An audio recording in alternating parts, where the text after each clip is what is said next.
Downtown Los Angeles. A city of motion, light, and contrast. Skyscrapers glow above the worn streets of the historic core. Among them stands an old building whose name still stirs unease, the Cecil Hotel. When the Cecil opened in 1927, it was meant to welcome business travelers. But after the Great Depression, its grand lobby and marble staircase became a backdrop for hardship. By the 1980s, the area around it, Skid Row, was known less for glamour and more for struggle. The hotel's long history of misfortune would later earn it an unsettling reputation. In January 2013, a 21-year-old student from Vancouver, Canada, arrived there during a trip through California. Her name was Elisa Lam. Elisa was a bright, curious young woman who loved reading and photography. On her Tumblr blog, Nouvelle Nouveau, she wrote about books, travel plans, and her own mental health journey. She was open about living with bipolar disorder and depression, often writing with humor and honesty that resonated with other young readers. Her plan was simple: travel alone for a few weeks, see the West Coast, and meet new people. She visited San Diego first, then took a train north to Los Angeles. On January 26 she checked into the Cecil Hotel for 4 nights.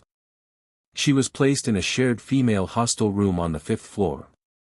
Staff members later said she appeared friendly but sometimes restless.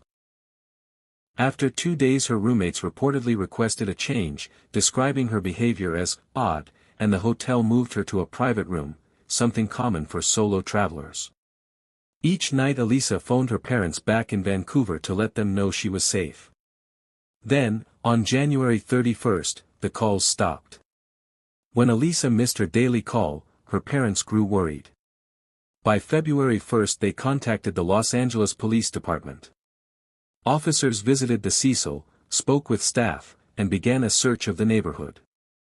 Flyers with Elisa's photo appeared around downtown, a young woman with long dark hair, wearing a red hoodie and a warm smile. Detectives searched her room.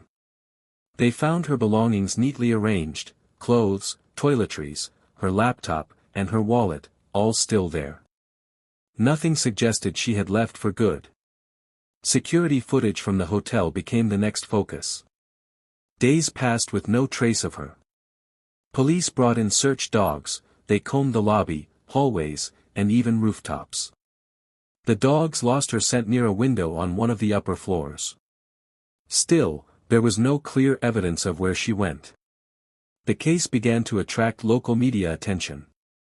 Reporters described the search as puzzling: no witnesses, no leads, and a vanished guest in a hotel already known for strange stories. Then, nearly 2 weeks later, detectives released a video clip to the public. The footage came from one of the hotel's security cameras. It showed Elisa inside an elevator. At first she appears calm, pressing several floor buttons. But the elevator doors remain open. She looks to her left, then quickly steps outside, peering both directions as if expecting someone. She steps back in, presses more buttons, hides briefly against the wall, then moves her hands in unusual gestures, perhaps playful, perhaps anxious.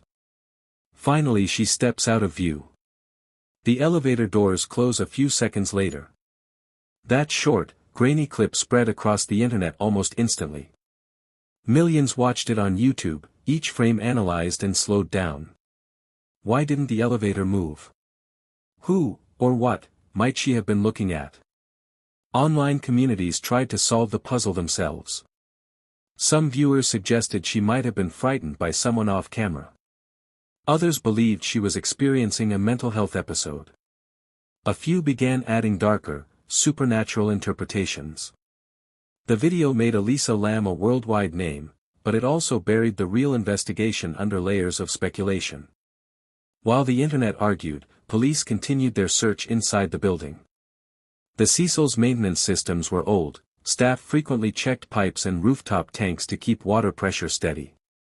On February 19, maintenance worker Santiago Lopez climbed to the roof to inspect the hotel's 4 large water tanks after guests complained about low water flow and an unusual taste. When Lopez opened one of the tanks, he discovered what no one had expected. Inside was the body of Elisa Lam. Police were called immediately. The area was sealed off, and recovery teams worked carefully through the day. Her death shocked everyone who had followed the case. The rooftop access was normally locked and alarmed, but it was physically possible to reach by using a fire escape ladder. The hatch to the tank was open when found. A full autopsy and toxicology report followed. According to the Los Angeles County coroner, Elisa's cause of death was accidental drowning, with bipolar disorder listed as a significant condition. There were no signs of trauma or evidence of foul play. Officially, the case was closed. But online, it was just beginning. Comment sections, blogs, and forums questioned every detail. How could she reach the roof alone? Why didn't the elevator move normally? Could someone have followed her? Some users built elaborate theories, linking the case to old hotel crimes, horror films, even a tuberculosis outbreak nearby whose test kits coincidentally contained the letters LAM. Most of these claims fell apart under fact-checking, but by then the story had become an internet legend. Amid the noise, a quieter truth remained: Elisa Lam was a real person, loved deeply by her family. Her parents, David and Yina Lam, later filed a civil suit against the hotel, arguing that safety measures should have prevented access to the tanks. A judge eventually dismissed the case, noting there was insufficient evidence of negligence. In the years since, the Cecil Hotel has been rebranded, documentaries have been filmed, and countless podcasts have revisited her story. Each retelling brings back the same uneasy fascination: how could a young traveler simply vanish inside a building full of cameras and people? There are mysteries the internet can't solve, cases where the truth is not hidden by conspiracy, but by the limits of what we can understand about another person's final moments. Elisa Lam's story reminds us of both the power and the peril of curiosity. Before the theories and the headlines, she was simply a young woman chasing a bit of adventure. And sometimes, that's the part the world forgets first. To understand why Elisa Lam's story took on such a life of its own, we have to understand the building where it happened. The Cecil Hotel had stood on Main Street for nearly a century, watching Los Angeles change around it. When it opened in 1927, the Cecil was marketed as a jewel of the West Coast: marble floors, decorative columns, and a grand staircase meant to rival anything in San Francisco. But timing is everything. 2 years later, the Great Depression swept across America, and the guests the owners had imagined, the traveling business elite, never came. Over the decades that followed, the area around the hotel changed. Skid Row, once a warehouse district, became a community for thousands experiencing homelessness. The Cecil became part of that ecosystem. A place that offered rooms at low weekly rates, no questions asked. As the years passed, crime, poverty, and desperation filled the hallways where travelers once stayed. Locals began to whisper that the hotel was cursed. By the 1980s, its name had appeared in police reports far too often: suicides, overdoses, violent encounters. Even serial offenders had stayed there without drawing attention. For journalists, it became shorthand for the darker side of Los Angeles. For travelers, it became an odd curiosity. And for those who believed in energy, it became a place that felt permanently heavy. By the time Elisa arrived, the building was rebranded as Stay on Main, an attempt to attract younger tourists while keeping the long-term residents on separate floors. To many visitors it looked like a normal budget hostel. The lobby was bright, the staff polite. But the building itself still carried the weight of its past. When her story hit the news, the connection between Elisa and the hotel's history created a perfect storm. People who had never heard of the Cecil suddenly wanted to know everything about it. Bloggers and documentarians traced every old newspaper article, linking tragedies that spanned nearly a century. The story of one missing traveler had become a story about an entire building. The internet's fascination exploded. Reddit threads, YouTube breakdowns, podcasts, all dedicated to decoding every second of that elevator footage. Viewers slowed the video frame by frame, pointing to reflections, shadows, or moments they thought revealed something unseen. But while some treated the case like a puzzle to be solved, others began to reflect on why it had captured so much attention. Perhaps it wasn't only about mystery, it was about fear, the kind that lives at the edge of ordinary life. A hotel room, a trip alone, an elevator camera, things everyone recognizes, now turned unsettling. For many, Elisa became the symbol of that unease, someone relatable, whose final recorded moments raised questions about safety, mental health, and the power of the internet. As detectives closed the official case, the conversation online kept growing. Some amateur investigators started reaching out to people connected to the hotel, to other guests, even to performers who had once stayed there. In the rush to explain what happened, some crossed boundaries, posting names, photos, and unverified claims. It became a lesson in how easily empathy can disappear when curiosity takes over. Years later, media scholars would call the Lam case one of the first great digital mysteries. It showed the internet's ability to crowdsource information, and its inability to know when to stop.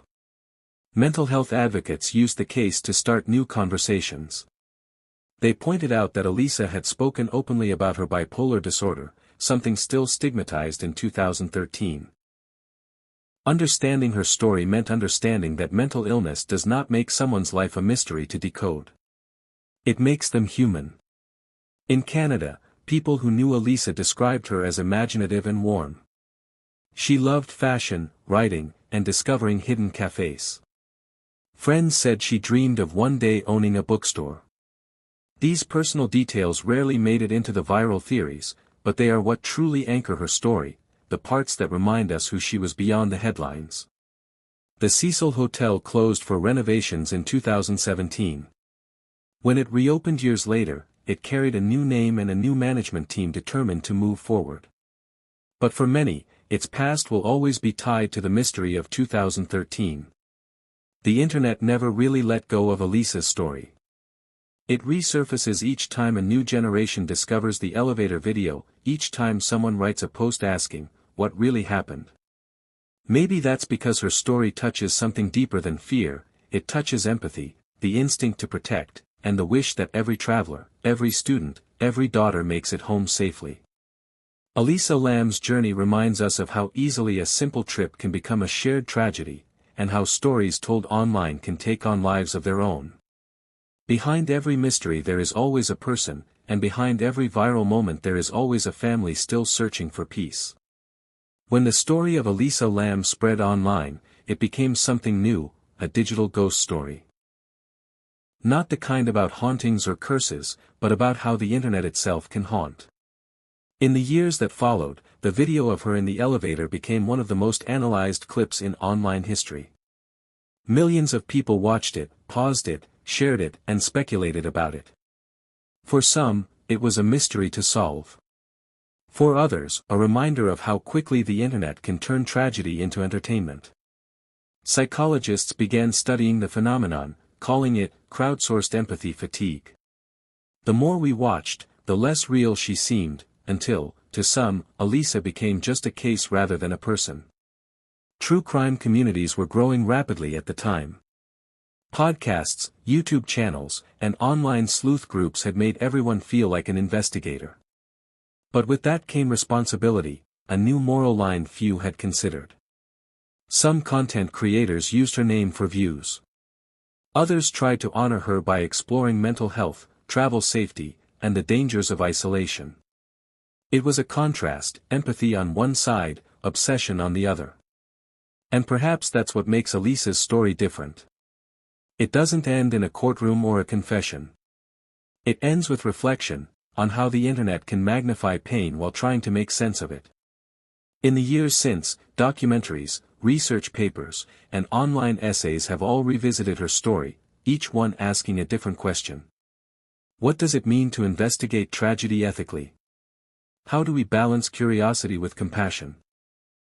The Cecil Hotel itself has tried to move forward, reopening as a low-income housing project in downtown Los Angeles. Its walls are being repainted, its rooms refurbished, but history, of course, doesn't fade so easily. Even today, tour guides still point at its tall outline on Main Street and whisper, "That's the place." But maybe it's not about the place anymore. Maybe it's about what her story taught us.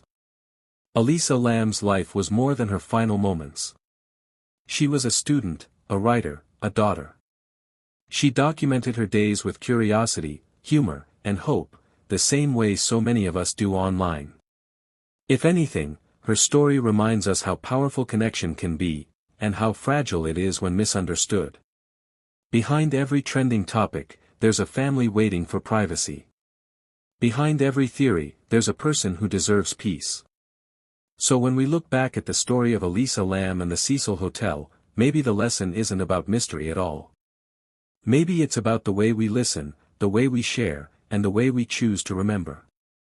Because in the end, every story that captures the world's attention reveals something about all of us. Our fears. Our empathy. And our need to make sense of what we cannot explain. Elisa Lam's journey will always stand as one of the internet age's most powerful reminders. That even in a world of endless connection, what we owe each other most is kindness.